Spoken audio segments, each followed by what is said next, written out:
Hi, I'm Jarett Kobek. I am the author of the forthcoming book, Only Americans Burn in Hell. I try to studiously avoid doing anything on the internet, but I have been told that the only way to promote a book is to do something on the internet. And so I have enlisted the help of Alan Moore, who has graciously agreed to do some kind of video with me to promote the book. Alan, of course, is the author of many comic books from the 1980s that I won't mention, but that surely everyone out there on the internet has a burning obsession with. In addition to that, he is the author of two extraordinarily good books, The Voice of the Fire and Jerusalem. And I guess we will now discuss my latest folly. Yeah, what I wanted to kick off with, Jarett, was at some point in Only Americans Burn in Hell, you rather modestly describe yourself as the last American dissident writer, which must be a hell of a job.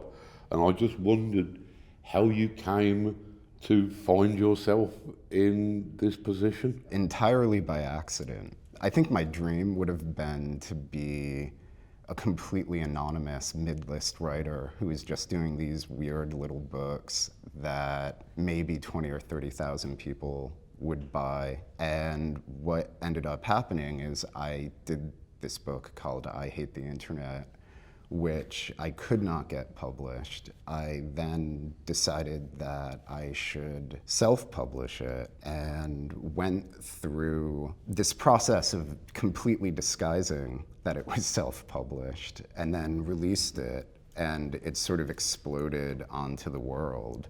And this put me in this very funny position where suddenly the New York Times is reviewing a self-published book, which I don't think they knew was self-published at the time. This got me sort of a lot of coverage. And then Penguin Random House bought another manuscript from me. And the backdrop to all of this was the election of Trump, which has had this ridiculous effect on America and on particularly the American arts, where everyone has sort of, I'm not sure what the right word is. I think the best way to describe it is there has been a retrenchment towards the conservative. And publishing has always been much more conservative. I think the word conservative there is sort of putting it very, very politely. Well, it's a conservative use of conservative. Anyway, that's a long way of getting to this idea that I very quickly went from being celebrated to finding everything I was doing completely unpalatable to the US publishing industry. But when you did I Hate the Internet, I mean, like, that is a book full of vitriol for the present day and things that normal people like, that you are raking over the coals and pouring your scorn upon.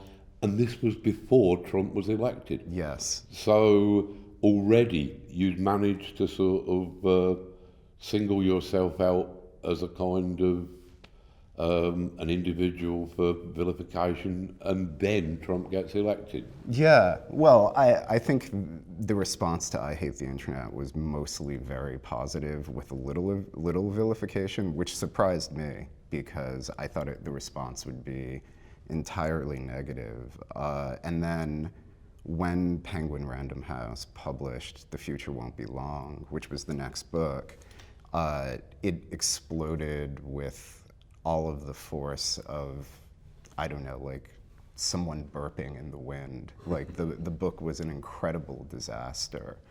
And when I started working on the follow-up, which is what Only Americans Burn in Hell turned into, that took long enough that it became very clear that I had gone from sort of this amusing oddity in 2016 to by 2018, just completely unpalatable.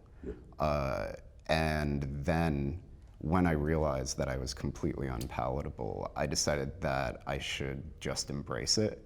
And so the book started to encompass a lot of material about publishing. and about the way that publishing in the US works, and you know, a series of very nasty comments about the 5 companies that run it.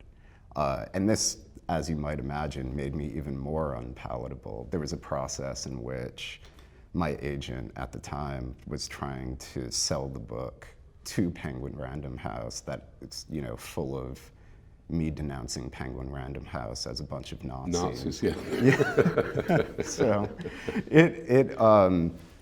as you might imagine, those sales didn't happen. And then another thing that did start to become really clear is that writers in America who were seen as being from the left, but only by that really crazy American idea of left and right, where right is fascist and left is conservative. You know, that these were people who were in public sort of being hailed as the voices of leftism, and they were being published by HarperCollins, which is owned by Rupert Murdoch. And that to me seemed ripe for material. I don't actually think I'm the last dissident American writer. I think I'm the last one with the bad taste to say it, but yeah, this is you're perhaps the last one who is prepared to send a pitch to Penguin Random House that is actually describing them as Nazis. That has never been seen as a popular publishing ploy amongst authors, as far as I know. I thought they might have a sense of humor about it. I think it's the optimism in your books that people don't see. Trump's been elected, and you're doing Only Americans Burn in Hell, yes, which is a very well modulated scream of rage that is not only at Trump, but at the kind of American culture that has inevitably produced him. Yeah, I think that's right. I mean, I don't know how you can see Trump as anything except the product of the entertainment industry. In the book, I think the comparison is to the monster in Frankenstein, where this thing that just gets away from its creator. The creator would be the media. Yeah, in this instance. Yeah, well, I live in Los Angeles, and the virtue of Los Angeles up until Trump's election was that it was a city you could live in and never hear anyone talk about politics. And the minute that Trump got elected, which was, I think, very surprising to the people in the entertainment industry, suddenly the entertainment industry discovered politics. And because it's something that I don't think anyone in LA had really been thinking about, it sort of became like baby steps. It became this really creaky, sort of outdated political assessment of the situation and Trump. Yeah, I found it infuriating, and I found it just really difficult to deal with, because the people who are telling you, well, Trump is a monster, Trump is this, they're the ones who created the guy. I mean, Saturday Night Live, which is a television show, I don't know how it's sort of gotten this reputation as having once been good. It's one of those things that was always good, like 10 years ago. You know, like in the media now, they talk about Saturday Night Live as being like, well, this is where you can see some kind of resistance to Trump. But they're the fuckers who had Trump on in 2015 in the run-up to the election. And this is it, that now Trump is in office, then the left can get on with the lucrative work of deploring him. Yes. And yet, where were they when all of this was in its early stages? I mean, I think one of the things that I particularly liked, mainly because this is an area where your bigotries corresponded neatly with my own. So, but there was a bit where you were talking about, I believe, a review of the Wonder Woman film. Yeah. Where the reviewer had said that just going to see this film is a political statement. You don't need to vote, you don't need to protest, Yeah. you don't need to sort of have anything with hashtag Me Too. Right. Just go and see Wonder Woman. Right. And that will be enough of a political statement for this year. But when I saw that article, that was when I was like, okay, this is horrible. You know, like this is really where everything has gone crazy. Because, I mean, if you see Wonder Woman, it's just a genocide simulator. And it's a genocide simulator that enriches the same people who have been destroying the world for, I don't know, at least 70 years, probably longer.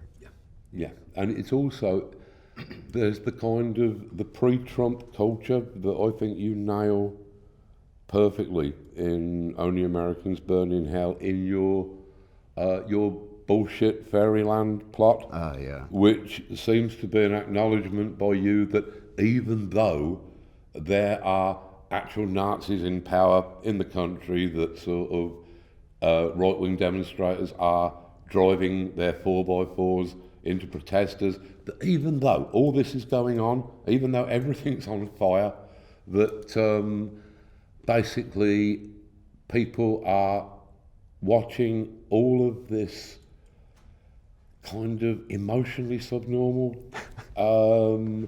frankly fascist stuff about these kind of Ubermenschen. Right. It is a kind of an infantilization.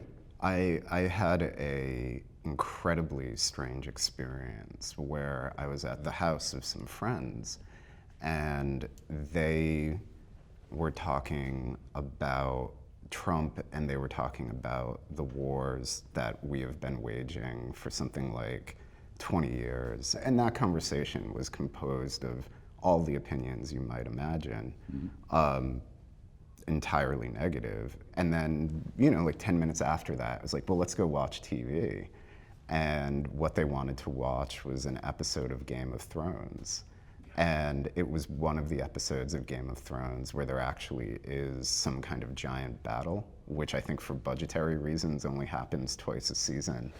You know, suddenly these people were like screaming and cheering, and they were really into the violence. And to me, it seemed like there was some connection between the two, that all of the entertainment that is really marquee name entertainment is just an enactment of American foreign policy in a slightly Yeah, it's fantasized translated scenario. into the vocabulary of escapist fantasy. Yeah, in many works derivative of what you did. Yeah, well, this is why I have disowned all of those early works, because I really don't want associating with any of this. Yeah. Thanks.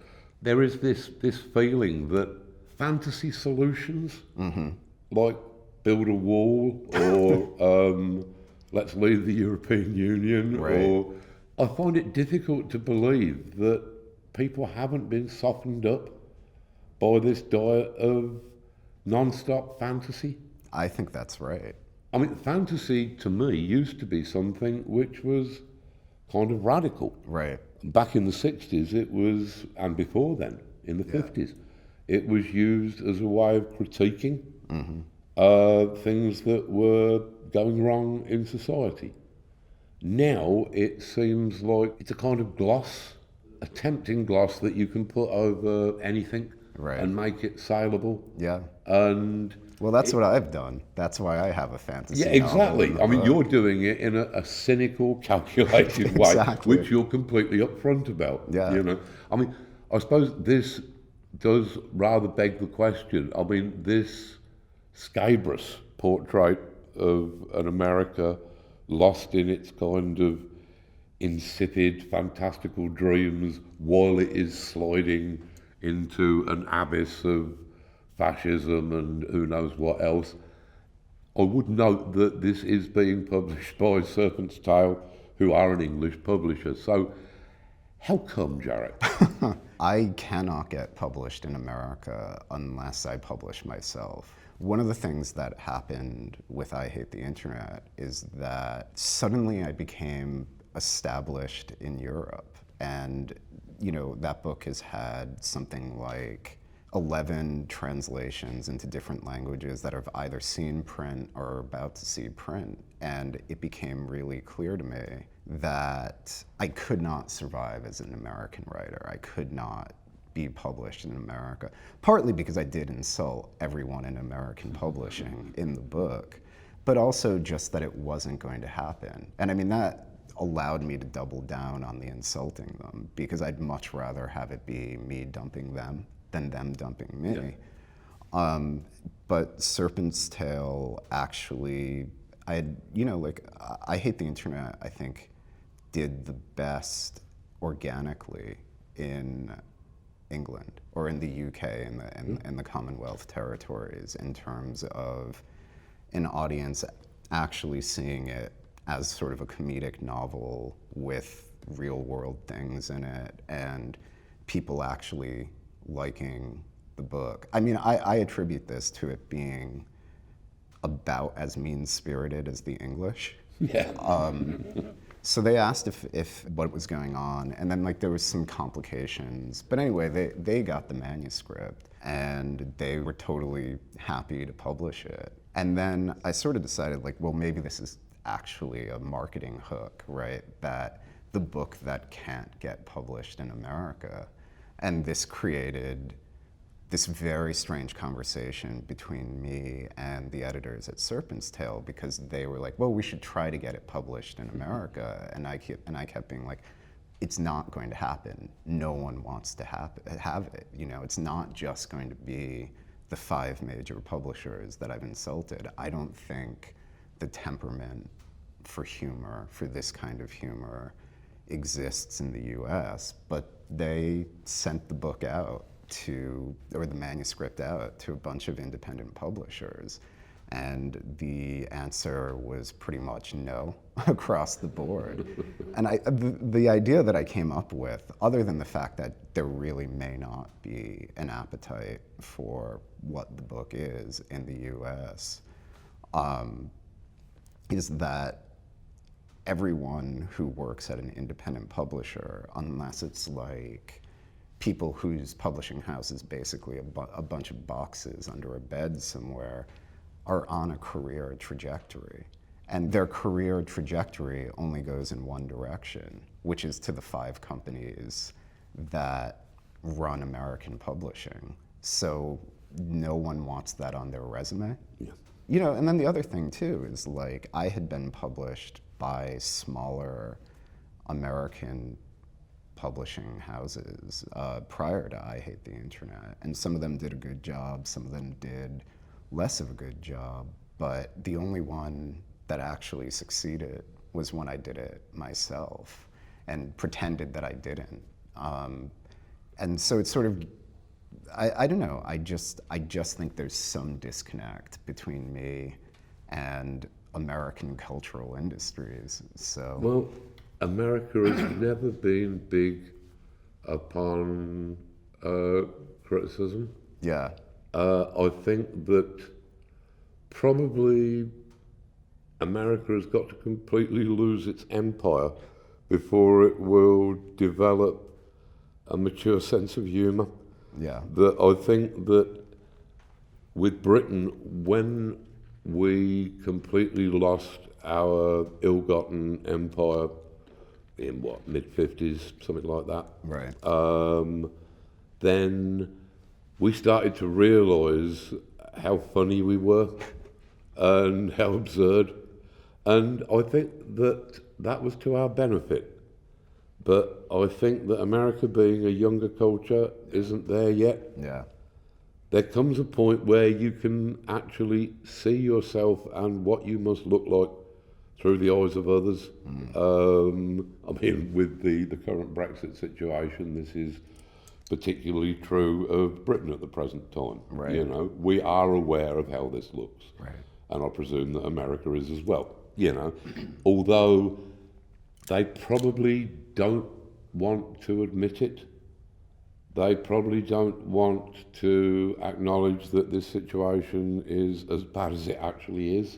Yeah. Which makes Only Americans Burn in Hell, I would think, even more irritating to them than it was already. Yeah, I mean, I actually should say, I have an enormous amount of sympathy for everyone that we're broadly tarring, because it is a completely unfathomable situation that the country finds itself in. Not that different from Brexit, although, Brexit, you at least have multiple competing failures in public life. Ours is centered on one Just particularly the one insane one. But I had this experience where I was reading a book called, I think it was called The Dish, and it had been published in 2000, and it was about the transformation of what we would think of as hard news into gossip over the 20th century, and how institutions that had been hard news institutions had slowly converted over to gossip. And like I said, this was published in 2000, and in the middle of the book, there are about 3 chapters on Trump and Trump's emergence in the New York scene of the 70s and the 80s, and then sort of how it all fell apart because he was totally incompetent as a businessman, but also because he had this really public divorce where his wife of the time had run to the New York Post and sort of given her side of the story. And it was like this moment in which the New York daily tabloids were selling more than they ever had just off the Trump divorce.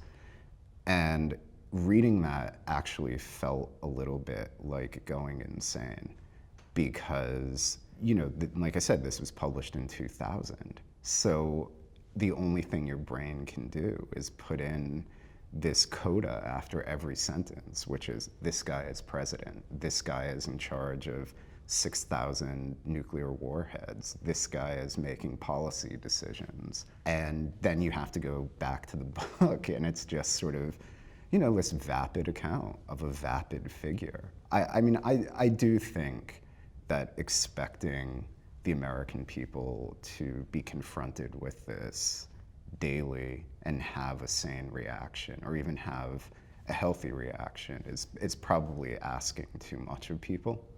A little like Brexit, actually. I mean, the UK coverage of Brexit to me has seemed incredibly weird. The US coverage at least admits the European Union exists and has some control over this.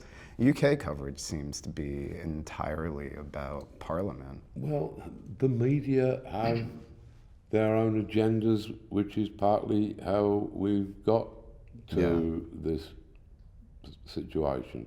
I mean, I noticed that in the run-up, during 2016, in the run-up to the American presidential elections, that there were people in the media who were kind of saying, yeah, we know that we are kind of making this worse by giving this guy such a lot of airtime, Right. but he's such good television. Yeah. And I think right there is the crux of the problem. Yeah. I mean, I think in America, the first politician to be made forcibly aware of the power of television, that would have been Richard Nixon. When he suddenly realised that he did come across as a kind of crooked used car salesman on television, Right. and certainly not a patch upon the handsome John Kennedy. Right. That the television sort of John Kennedy, once you'd got that situation occurring, then you were more or less saying that even if we had a politician emerging who was the most perfect man or woman that could solve all of our problems, the most wise, the most humane, the most compassionate, the most intelligent, if they were a bit fat, or if they were not appealing enough, if they were not telegenic enough, they would be unelectable. Right. Which means that we're on a trajectory that leads inexorably to Donald Trump. Yeah. That electing people because they're famous, because they're television personalities. Yeah. It's this kind of the confusion of entertainment and the political landscape Yeah. that I think that Only Americans Burn in Hell is really sharp in charting.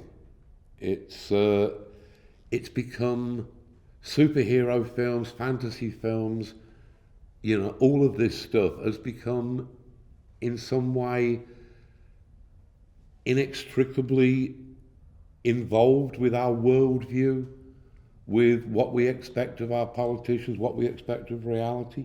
Yeah, I agree. I mean, to me, it seems like the story of the moment.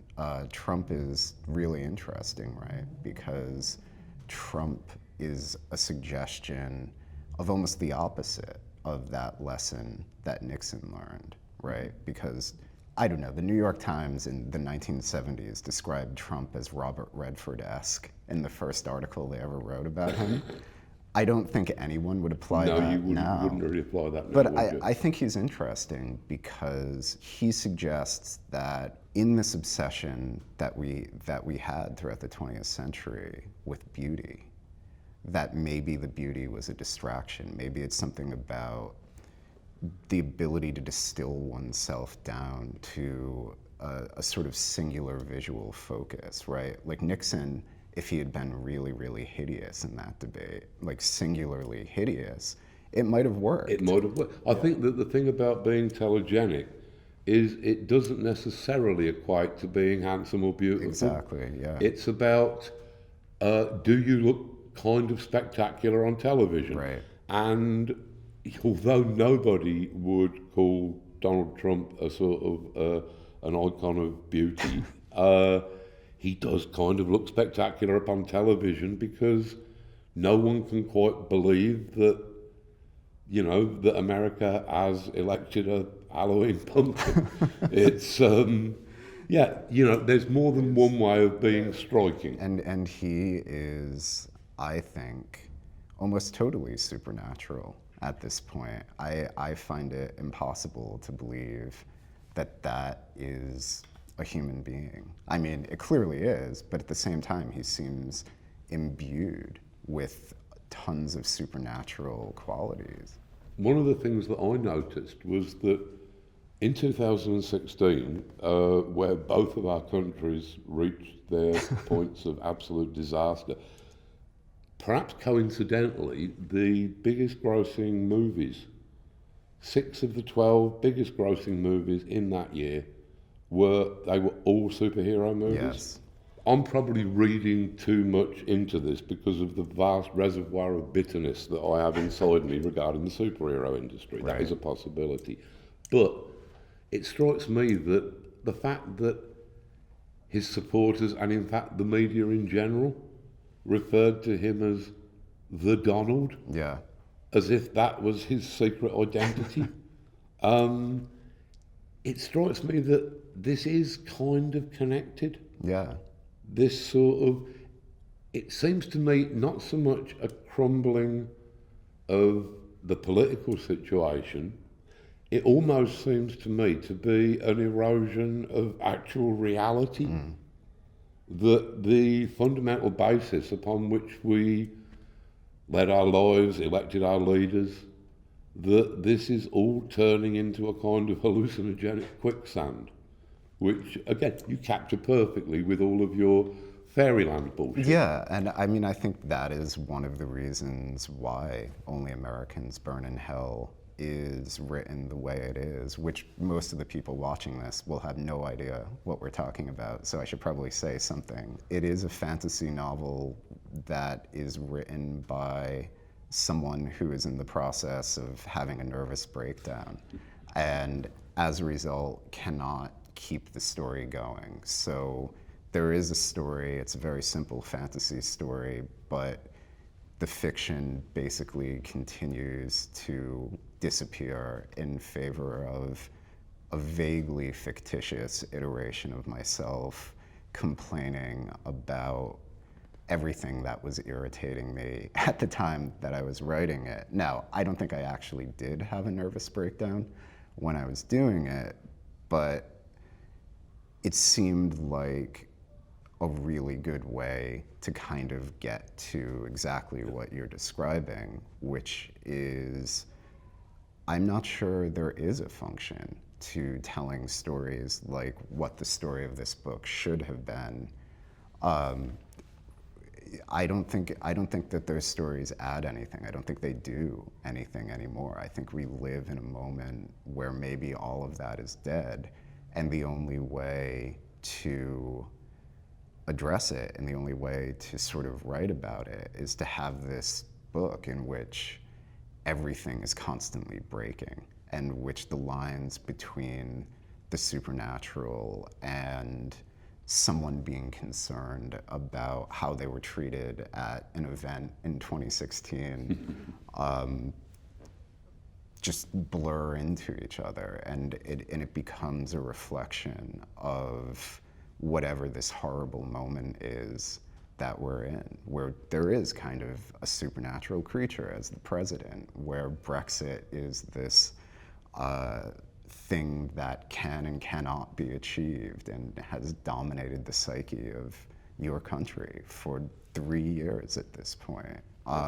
It seems to me that that is the only approach possible going forward with, if you're trying to write about the immediate present in fiction. There has been this, I think there's a lot of compelling structural reasons why people continue to write what are essentially 19th century novels as we get ever further away from the 19th century, and these novels seem creakier and creakier, and the people reading them diminish and diminish. There's now a category of people who I think would self-identify as readers, and like, God bless them for their dedication to this terrible medium. But that number is diminishing. Like, there's probably, in terms of literary novels in the US, there's probably 50,000 people if you're having an unlikely hit. And then there might be, if you have a huge hit, you can probably get more. But for the average selling novel, who knows what that is? Like 5,000, maybe 10,000. And I think that is a result of form as much as people like to blame people for not reading. I don't blame anyone for not reading. I think there are much better things you can do than read, a rehash of Henry James where, suddenly it's taking place in the East Village, which I'm guilty of writing that. But it seems to me that, like, if you really want to reach more readers, if you really want to expand this, the books themselves have to change. They have to encompass how unreal everything has become. They have to have a different voice, they have to have different techniques, they have to have everything new. It seems to me that culture, at least Western culture, has pretty much been marking time since around about, mid-90s? I think that's about right. That sort of we, after rushing through the 50s, the 60s, the 70s and so on, with our science fiction enthusiasm and our eagerness to get to an age of jetpacks, then around about 1990 we suddenly realised that, this is the future. And we don't understand it. Yeah. And so rather than try to come up with a kind of culture that is appropriate to its times, let's just, in terms of cinema, in terms of literature, in terms of music, let's just mark time. Right. Let's just repeat everything past culture, everything that we've everything you did in the 80s. Let's repeat everything else as well. Yeah. Music. But I think your impact is disproportionate in that I tend to think that you ruined the world with I had this moment, I think I told you this years ago. I had this moment where I was walking on Hollywood Boulevard and there were people protesting outside of one of the Scientology locations, and everyone is wearing a V for Vendetta Guy Fawkes mask. And then I got home and I had a bunch of email about the trailer for Watchmen had just been released. And it was this moment of being like, my God, Alan Moore has ruined the world, / it cannot be easy to be Alan Moore. Yeah, it was. There was a point where I realised that this was all getting out of hand. Yeah. This was probably around the point, or after the point, when I had seriously diverged from those books where I didn't have copies of them in the house, Yeah. didn't want anything to do with them. But that isn't going to make any difference to the kind of weird afterlife Yeah. that books have. Yeah. I noticed the people in the V for Vendetta masks for the first time. It was in Tottenham Court Road, and they were barracking the Scientologists, just the same. I think, was that Chronology? I think so, yeah. That might have been just before Anonymous picked it up. Yeah, I think. Because I think Anonymous evolved kind of out of 4chan. Right.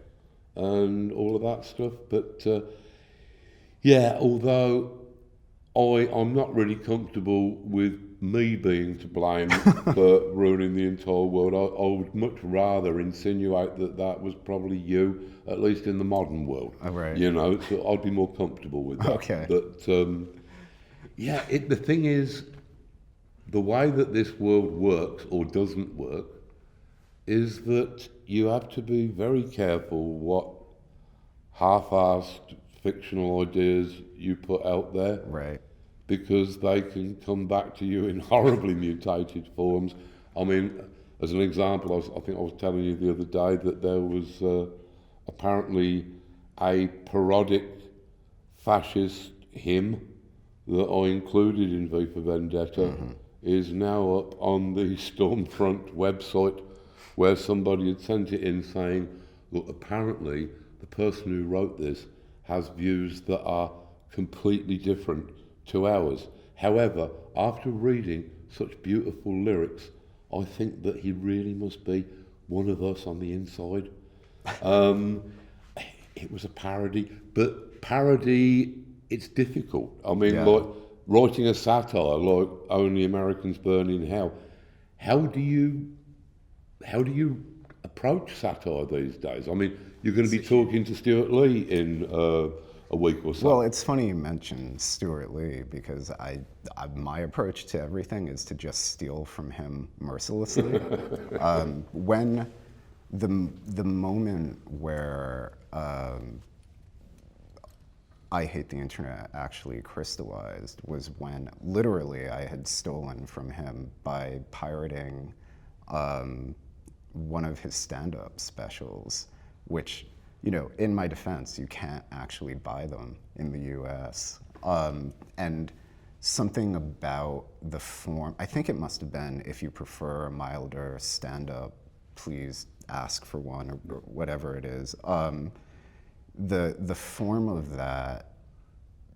Is it the dreary, monotonous repetition that you're talking about here, Jarett? I mean, Yeah. I noticed within I Hate the Internet where you're, every character that you introduce, you talk about how much eumelanin they have got in the basal stratum of their epidermis. Well, with that, the thought that I had was that literary fiction defaults to whiteness, so there should be a way to actually indicate how white anyone was. Absolutely. And then, because race is a social construct, it's a really difficult way to, how do you actually describe that? So I decided, in the crudest possible way, which is the scientific basis by which skin color is determined, which are these, if you ever see them under a slide, it's like these tiny little cells on one layer of the skin. I used to work for a dermatopathologist, so I've seen a lot of it.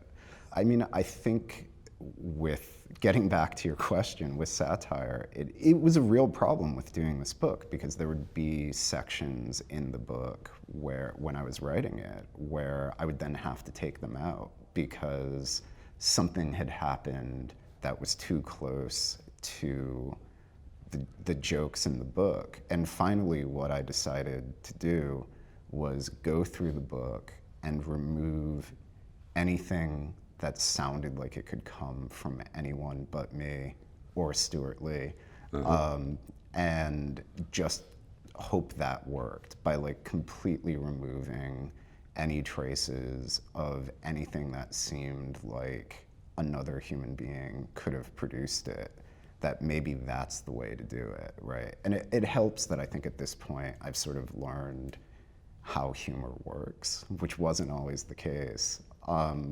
And so like just the setup of the book, right, which is sort of me ripping off you instead of Stuart Lee for once, which is the main character in the book is this fairy queen who comes from essentially a piece of Elizabethan pulp fiction that was written in 1599. And it seemed to me, well, no one is going to begin a satire of Trump's America by stealing from Elizabethan pulp fiction, except possibly you. And just stuff like that, like the constant refining away of anything that could possibly come from another person, and hoping that the incredibly bad attitude and bad mood that I was in 2017 and 2018 would carry it. I mean, I don't know if it works. The Serpent's Tail sent me an early review, and I never read reviews, but they showed me the pull quote, which I thought perfectly encapsulated the book. It's something like 1/4 absolute tripe, 3/4 complete genius. That's a good balance, isn't it? Yeah, I mean, I try to make everything a little shitty. Like, I really try to make everything very stupid in addition to all of the other things that it is. Because the thing that I think is hard to remember when you actually see a book is that the way that book is created is in one of the stupidest processes, which is a very lonely man staring into Microsoft Word. Yeah. And I try not to lose that feeling of it. I suppose that we're saying it is difficult to create satire in these overly satirical times. Yeah. So I suppose the only way you can judge it is probably by results, in which case, since Only Americans Burn in Hell is not being published in America, that is a kind of victory. If you're that irritating, then the satire has completely worked. Yeah, the complete death of my career is a victory. Actually, I wanted them. I don't think I ended up suggesting it, but I thought there would be a really good tagline for the book, which would be, because every suicide needs its note. And we'll see. Yeah. Yeah. Yeah, I think that is very true, unfortunately. Well, thank you, Alan. This has been very pleasant, and hopefully you've aided some legitimacy to this curious novel. And hopefully you've made me popular with young people. Well, I doubt that will happen.